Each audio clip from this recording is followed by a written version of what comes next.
For generations, the Banner family ruled this village with an unforgiving grip, their tyranny unchallenged. Under their twisted decree, any bride-to-be was first claimed by the Banner brothers, subjected to horrors that left scars deeper than flesh. Only then was she released to her husband, a cruel tradition upheld without mercy. Sam's mother had been among those broken by this vile tradition. The torment she endured became the fire that fueled her son, forging him into a man who could not turn away. Now, standing in the shadows of his ancestors' pain, Sam had only one purpose: to end the Banner reign and free the village from its chains. Yet, could he truly save the village girls from this nightmare, or would his own path to vengeance consume him before he had the chance? To understand the roots of this nightmare, we travel back 3 centuries, when the village cowered under the terror of Banner and his 6 merciless sons. These men ruled as if they owned not just the land but the souls of its people, crushing anyone who dared to stand in their way. Fear was not just a feeling here, it was the air they breathed. Amid this suffocating fear, Sam arrived. Posing as a traveling photographer, he stepped into the heart of the village. His arrival caught the attention of Louis, the eldest and most menacing of the Banner brothers. Louis wasted no time showing Sam the rules of the land, demanding payment if he wished to remain. Unshaken, Sam handed over a pouch heavy with gold. He explained that his stay would last 6 months, long enough to wait out the bitter winter. Louis, amused but still cautious, warned Sam that such payments would become a monthly ritual. Sam accepted the terms with a calm smile, claiming his only aim was to capture the serene beauty of the valleys. Yet, beneath that friendly facade, Louis sensed something wasn't quite right. He rummaged through Sam's things, while the youngest brother, Franz, delivered the gold to their father. Banner examined the coins carefully, eventually giving Sam the green light to settle. They assigned him an old, creaky house where Maria, an elderly woman, and her daughter Paula already lived. Their hospitality was not optional. The Banner brothers ordered them to care for Sam, hinting at grave consequences if they failed. Once the brothers were gone, Paula's anger boiled over. She shoved Sam's belongings upstairs in silence, her contempt plain to see. Maria, embarrassed, apologized for her daughter's coldness. But Sam, quietly carrying his own burden, assured her that no apology was necessary.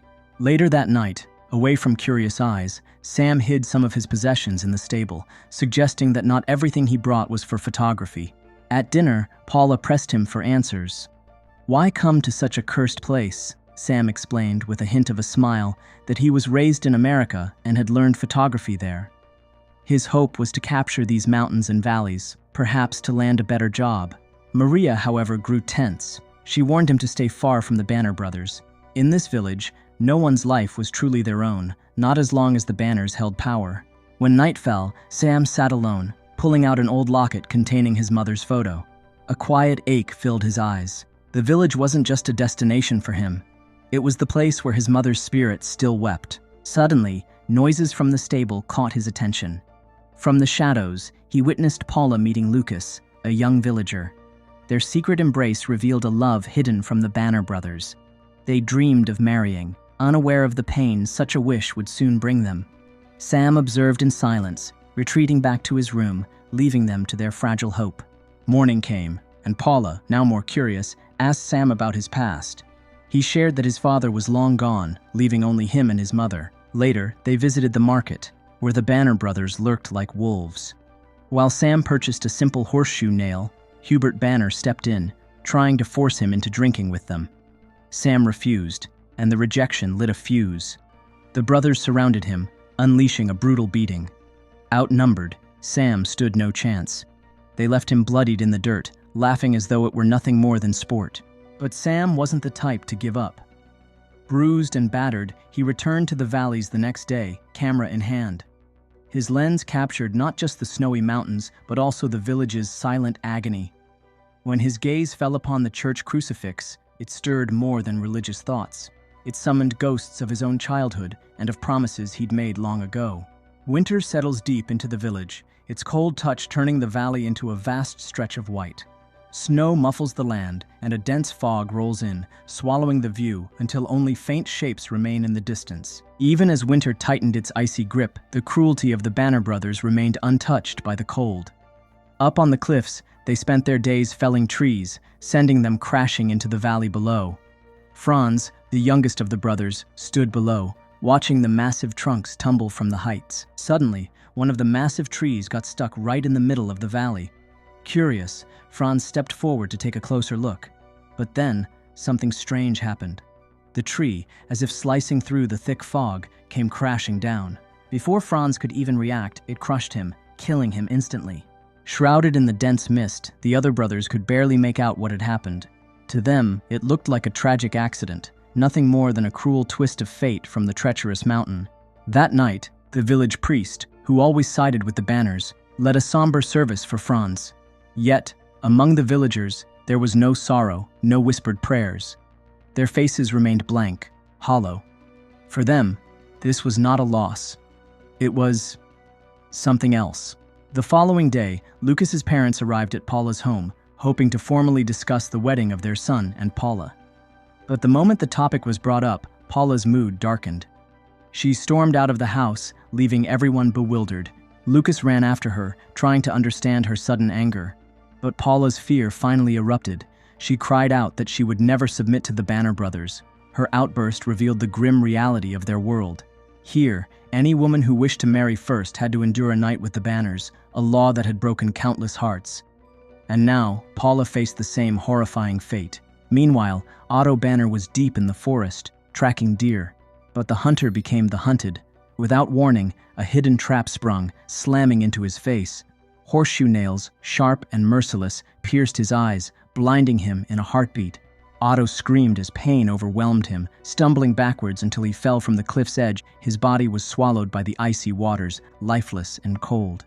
When the brothers found his body, rage consumed them. The sight of those horseshoe nails embedded in Otto's skull told them the truth. This wasn't nature's doing. This was calculated.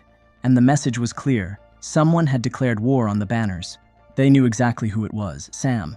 In a blind fury, the remaining brothers stormed into Paula's home, tearing through the place in search of him. But Sam was already gone, having vanished into the forest. His cover was blown. The villagers now saw him for who he truly was, not just a photographer, but a man with a mission, a man who had returned to deliver vengeance upon the Banners. Days passed, and soon, the wedding day of Lucas and Paula arrived. The church filled with villagers, their faces wearing forced smiles. Yet Paula's eyes gave away her dread. She knew what waited beyond the church doors, the Banners, eager to claim her as part of their sick tradition. Outside, hidden among the crowd, Sam watched in silence. When the ceremony ended and the brothers stepped out into the winter air, Sam made his move. Slipping into the quiet church, he approached the priest. His voice was calm, almost cold, as he asked to confess. The priest, puzzled but wary, led him to the pew, and there, Sam revealed his truth. He admitted to killing 2 of the Banner brothers, his words slicing through the priest's soul like a blade. The priest froze, his face draining of color. Sam placed a small locket on the table between them. Hands trembling, the priest opened it. Inside was the face of a woman he had tried to forget, but never could. Memories surged back like a flood. Years ago, inside this very church, the priest had stood alongside the Banners as they carried out their cruelty. When Sam's father defied their rule, refusing to give up his wife, they made an example of him, publicly crucifying him before the terrified villagers. And that same night, the priest joined the Banners in their assault on Sam's mother. She had barely escaped, riding away into the night with scars that would never heal. Now, those sins stood before him, embodied in the eyes of Sam. Burning with fury, Sam pulled out his shotgun. The priest couldn't even find words, and before he could plead or beg, Sam pulled the trigger, ending him where he sat. That night, while the village forced smiles at Lucas and Paula's wedding feast, Paula's terror only deepened. She knew the Banners would come, and they did. Arrogant as ever, the 4 brothers barged into the celebration, snatching Paula's hand, dragging her onto the dance floor as if the entire event belonged to them.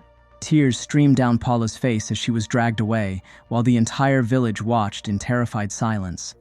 Lucas tried to defend her, but the Banner brothers unleashed a merciless beating upon him, leaving him bloodied in front of the helpless crowd. Paula pleaded desperately, her voice cracking from fear, but her suffering only seemed to amuse the brothers, who reveled in her anguish. As they hauled her into the dark forest, their path was suddenly blocked by Sam, standing tall with his rifle ready. His expression left no doubt. He would not allow them to take another step. Louis Banner, sensing the seriousness of the situation, released Paula, who stumbled into Sam's protective embrace. Sam made it clear to the brothers that if they believed themselves to be men, they should meet him in the forest at dawn to settle things without victims caught in between. Fueled by rage, the brothers accepted the challenge. Sam quietly returned Paula to Lucas and disappeared into the night, setting his plan in motion. That evening, the Banner brothers sharpened their weapons, preparing for the battle ahead. At the same time, Sam visited an elderly couple in the village. The moment they opened their door, fear spread across their faces, knowing who stood before them. Sam placed a pouch of gold coins on their table, offering no explanation, only a silent reminder of their past sins. They had once aided the Banners for greed, and Sam, out of respect for their age, chose to leave them in peace. As morning arrived, the brothers, driven by vengeance, rode into the woods, their guns cocked and ready. Sam, waiting patiently in an abandoned hut, listened to their approach.